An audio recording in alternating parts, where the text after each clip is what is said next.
नमस्कार, times of Swaraj में आप सबों का स्वागत है और मैं हूं संतोष सिंह। और आज हम टाइम्स ऑफ स्वराज में चर्चा कर रहे हैं कि अमित शाह के दावे में कितना दम है। जी हां, अमित शाह कह रहे हैं कि चौथे फेज के इलेक्शन के साथ ही हमने उस जादुई आंकड़ा को पार कर गया है जो बहुमत के लिए निर्धारित है। मतलब 272 का आंकड़ा मैंने पार कर लिया है।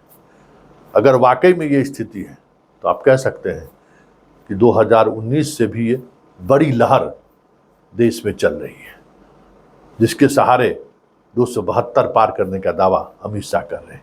क्योंकि 2019 में भी चौथे फेज के चुनाव खत्म होने के बाद भी 272 का आंकड़ा पार नहीं कर पाए थे। अगर आप 2019 के रिजल्ट पर गौर करिएगा तो आखिर इसका मतलब क्या है। लेकिन बड़ा सवाल ये है, भाषण में तलखी, भाषण में तारतम्यता का टूटना, भाषण में एक अलग तरीके की चीज़ें आना क्या दिखाता है कि कुछ अलग चीज़ें चल रही हैं।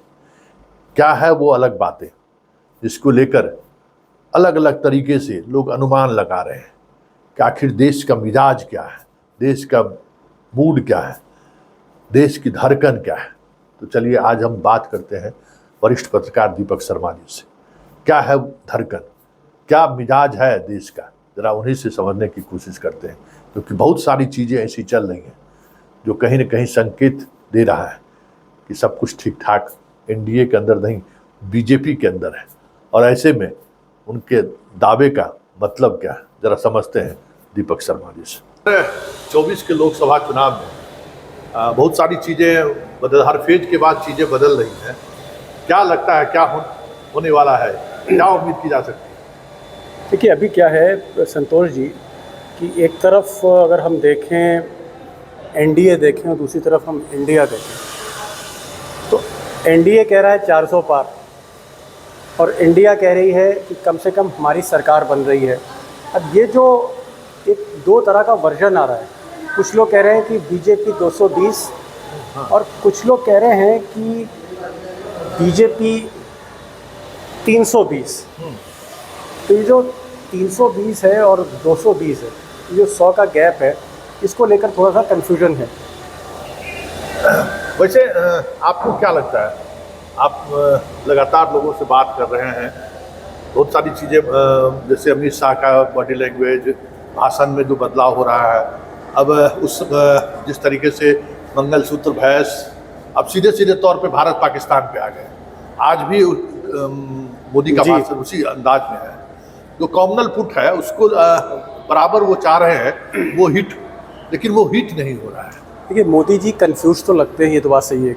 कन्फ्यूजन ये है कि 10 दिन पहले वो कहते हैं कि जो सारी संपत्ति है वो हिंदुओं से लेकर मुस्लिम्स को दे दी जाएगी और कांग्रेस अगर पावर में आती है, और 2 दिन पहले वो रूबिका लियाकत को कहते हैं कि नहीं साहब, मैं तो कभी भी जीवन भर मैं कभी हिंदू मुस्लिम कर ही नहीं सकता हूँ। जिस दिन मैं हिंदू मुस्लिम करूँगा तो मैं सार्वजनिक जीवन से मतलब संन्यास ले लूँगा। अब ये जो कॉन्ट्रडिक्शन है कि एक तरफ आप हिंदू मुस्लिम पर फोकस कर रहे हैं, इस चुनाव को आप कम्युनल पोलराइजेशन की तरफ ले जाना चाहते हैं, और दूसरी तरफ आप बार बार सफाई दे रहे हैं कि आपके सेकुलर क्रेडेंशियल्स हैं। तो ये दोनों चीज़ें एक साथ नहीं चलती थी। धर्मनिरपेक्षता और सांप्रदायिकता, ये दो अलग आप मंच हैं, प्लेटफॉर्म है। मोदी जी दोनों को मर्ज करना चाहते हैं अपनी सूटेबिलिटी के हिसाब से। तो मुझे लगता है कि मोदी जी कहीं ना कहीं थोड़ा बहुत मैं कह सकता हूँ कि कन्फ्यूजन के स्टेट में है, भटक रहे हैं, और वो एक डेस्परेशन है उनका, डेस्परेट है वो। ऐसा आपको भी लगता है कि वो डेस्परेट है? जी, मुझे लगता है कि डेस्परेट है वो। और कैसे उनके नंबर्स आएंगे इस बार, क्योंकि जो पोलिंग परसेंटेज है वो काफ़ी कम है, और वो जो पोलिंग परसेंटेज कम हो रहा है इसको लेकर अमित शाह ने खुद एक इंटरव्यू में कहा कि पहला फेज़ का जब प्रतिशत कम हुआ तो हम थोड़े चिंतित थे। हालांकि बाद में उन्होंने फिर 400 पार पर वो आ गए। लेकिन ये चुनाव कहीं ना कहीं अभी भी ये फंसा हुआ चुनाव है, और ये जो आखिरी 3 फेज़ हैं जिसमें तकरीबन 150 से ज़्यादा सीटें हैं, उसमें देखना पड़ेगा कि बीजेपी कितना रिकवर करती, कितना सीटें रिटेन करती है। अच्छा, एक और बातें यहाँ पटना से दिल्ली तक में सुनने को आ रही है। जैसे पटना में भी लोग बोलते हैं कि नीतीश से हमें कोई बैर नहीं है, लेकिन मोदी तुझे खैर नहीं है। यूपी में भी योगी और मोदी को लेकर यही बातें कही जा रही है जी। उनके वोटर में भी कुछ चीज़ें ऐसी चल रही है कि मोदी अगर मजबूत हुआ तो फिर दोनों नहीं रहेंगे। मतलब क्या ये चीज़ें दिल्ली के मीडिया सर्किल में भी ये चीज़ें चल रही हैं? देखिए, ये तो मोदी जी का जो स्टाइल ऑफ पॉलिटिक्स है उसका ये एक, मैं कहूँगा कि एक उसका हिस्सा है कि जिसका साथ लेते हैं उसको ख़त्म कर देते हैं। मिसाल के तौर पर अगर आप देखें, उद्धव ठाकरे उनके एलाइज थे, उन्हीं को ख़त्म कर दिया। अब आप अकाली दल देखें या आप बाकी उनके पार्टनर देखें, जेडीयू को भी डीसी कर दिया था उन्होंने। तो जिसका साथ लेते हैं उसका वो विकास नहीं करते हैं, उसी को छोड़ देते हैं।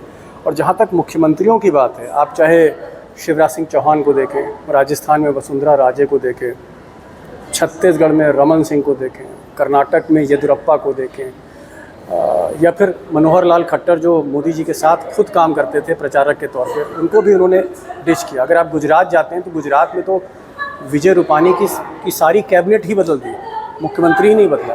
तो ये उनका स्टाइल ऑफ वर्किंग है कि बहुत से जो साथी हैं उनको ज़्यादा समय नहीं देते। अगर आप बिहार में देखें, राजीव प्रताप रूडी, शाहनवाज हुसैन, आपके यहाँ इवन रविशंकर जी को टिकट दे दिया, यही बहुत है। तो ये यूज़ एंड थ्रो की राजनीति है और मुझे लगता है इसको लेकर उत्तर प्रदेश में योगी के समर्थक और बिहार में नीतीश जी के समर्थक इसी यूज़ एंड थ्रो पॉलिटिक्स कहीं ना कहीं उनके जहन में है, इसलिए इस तरह की बातें हो रही हैं। अच्छा, जो वसुंधरा के साथ जो कुछ भी हुआ, क्या उसका इम्पैक्ट राजस्थान में देखने को मिलेगा? क्या मिल जाए तो वो अपने बेटे को, दुष्यंत को, जब से उनको टिकट मिला है उनके बेटे को, थोड़ा सा वो लो प्रोफाइल हुई हैं। लेकिन वसुंधरा का जो एक रोल है, आज भी वसुंधरा राजस्थान में सबसे बड़ा चेहरा है, सबसे बड़ा फेस है। लेकिन उस तरह से कैंपेन में वो नहीं दिख रही, वो एक कंस्टिट्यूंसी तक सीमित हो गई है। मुझे लगता है कि वसुंधरा अगर अपनी कंस्टिट्यूंसी के बाहर निकलती है, अपनी बेटे की कंस्टिट्यूंसी के बाहर निकलती हैं, पूरे राजस्थान में जाती, ईस्ट वेस्ट नॉर्थ साउथ, तो हो सकता है बीजेपी को राजस्थान में उस स्थिति का सामना नहीं करना पड़ता जो आज कर रही है। कम से कम 7-8 सीटें राजस्थान में हैं जो बीजेपी की फंसी हुई है और बीजेपी के पास कोई चेहरा नहीं है। भजन लाल शर्मा की स्थिति है कि उनको उन्हीं के क्षेत्र में लोग नहीं जानते हैं, ऐसा मुख्यमंत्री है। अच्छा, एक आखिरी सवाल कि संघ को लेकर क्या चल रहा है? संघ को लेकर बहुत कई तरह की टिप्पणियां आ रही हैं और आप भी संघ को बहुत नज़दीक से देख रहे हैं। देखिए, आरएसएस की नीति बहुत स्पष्ट है। अगर मोदी 272 पे लाते हैं तो मोदी कंटिन्यू करेंगे, लेकिन अगर मोदी की गिनती 272 से 250 पे आती है, 240 पे आती है, तो फिर संघ ने हमेशा रथ का घोड़ा बदला है, वो चाहे लाल कृष्ण आडवाणी हो। अगर विनेबिलिटी फैक्टर नहीं है, विनेबिलिटी फैक्टर ख़त्म हो रहा है, जीतने की क्षमता नहीं अगर मोदी में, मोदी अपनी बदौलत नंबर नहीं ला सकते, तो संघ कुछ भी कर सकता है। और एक चीज़ याद रखिएगा, संघ के लोग जितने लीनियंट लगते हैं उतने ही रूथलेस हैं कुछ डिसीशंस में। तो आरएसएस बिल्कुल भी मुझे लगता है कोताही नहीं करेगा, बिल्कुल भी नहीं हिचकेगा अगर ये गिनती कम होती। हो सकता है गडकरी जैसे लोगों को आगे कर दिया जाए। अच्छा, ये जैसे सुशील मोदी का अभी देहावसान हुआ, एक बड़े लीडर के रूप में उनकी पहचान थी, लेकिन कोई बीजेपी की तरफ से या संघ की तरफ से कोई ये नहीं दिखा कि भाई एक बड़े नेता के पीछे नहीं रहा। एक जाके जेपी नड्डा गए, वो भी इसलिए कि पटना यूनिवर्सिटी में उनके जूनियर थे, जेपी नड्डा का एक पटना से रिश्ता था, लेकिन किसी नेता ने मतलब एक श्रद्धांजलि देना भी सब बस ट्वीट करके सभी लोग रह गए। ये क्या, ये इस देश की प्रवृत्ति, राजनीतिक प्रवृत्ति कभी ऐसी नहीं रही। देखिए, ये मोदी जी की बीजेपी है, ये मोदी जी की आप कह सकते हैं इस वक्त जो संगठन है, पार्टी है, पार्टी के जो आप कह सकते हैं जो परंपराएं हैं, वो सब अब उस पर मोदी की मोहर है। सुशील मोदी कभी भी गुड बुक्स में नहीं रहे। मोदी जी हमेशा शक करते थे कि बिहार में सुशील मोदी और नीतीश कुमार कहीं ना कहीं उनको स्पेस नहीं दे रहे हैं, और जो कुछ नीतीश कुमार ने पहले किया था उसके पीछे वो सुशील मोदी को समझते थे, कंपटीटर मान के चल रहे थे जब वो मुख्यमंत्री थे। सुशील मोदी का कद वाकई बड़ा था, अगर आप देखें, उनकी डेप्थ देखें, उनकी राजनीति का तरीका देखें, उनकी जो आप कह सकते हैं जो एक पर्सनालिटी है, पॉलिटिकल पर्सनालिटी सुशील मोदी की देखें तो उसमें आपको आडवाणी की भी झलक दिखेगी, वाजपेयी की भी झलक दिखेगी। राजनीति में सौम्य होना, राजनीति में सोबर होना बड़ी बात है। तो सुशील मोदी क्योंकि गुड बुक्स में मोदी के नहीं थे, और जो गुड बुक्स में नहीं होता है उसके गम और खुशी में भाजपा के बाकी लोग शिरकत नहीं करते हैं, जो मोदी की लॉबी है, जो मोदी की कोटरी है। तो आपने सुना क्या कह रहे हैं दीपक शर्मा जी, और क्या अंदाज है, तर्क क्या है।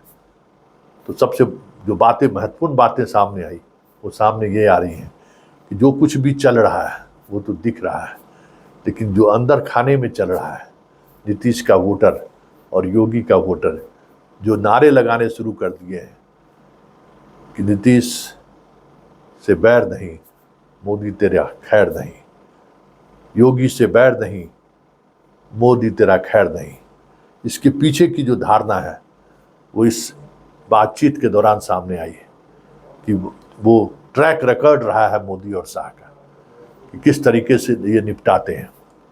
और कहीं न कहीं ये बातें दोनों के जो वोटर हैं ये समझने लगे हैं। और अगर ये वाकई में समझ बनी है, क्या ये मोदी कमज़ोर नहीं हुए तो हमारे दोनों नेता कमज़ोर हो जाएंगे, दोनों नेता कमज़ोर हो जाएंगे तो फिर तो खेला हो गया।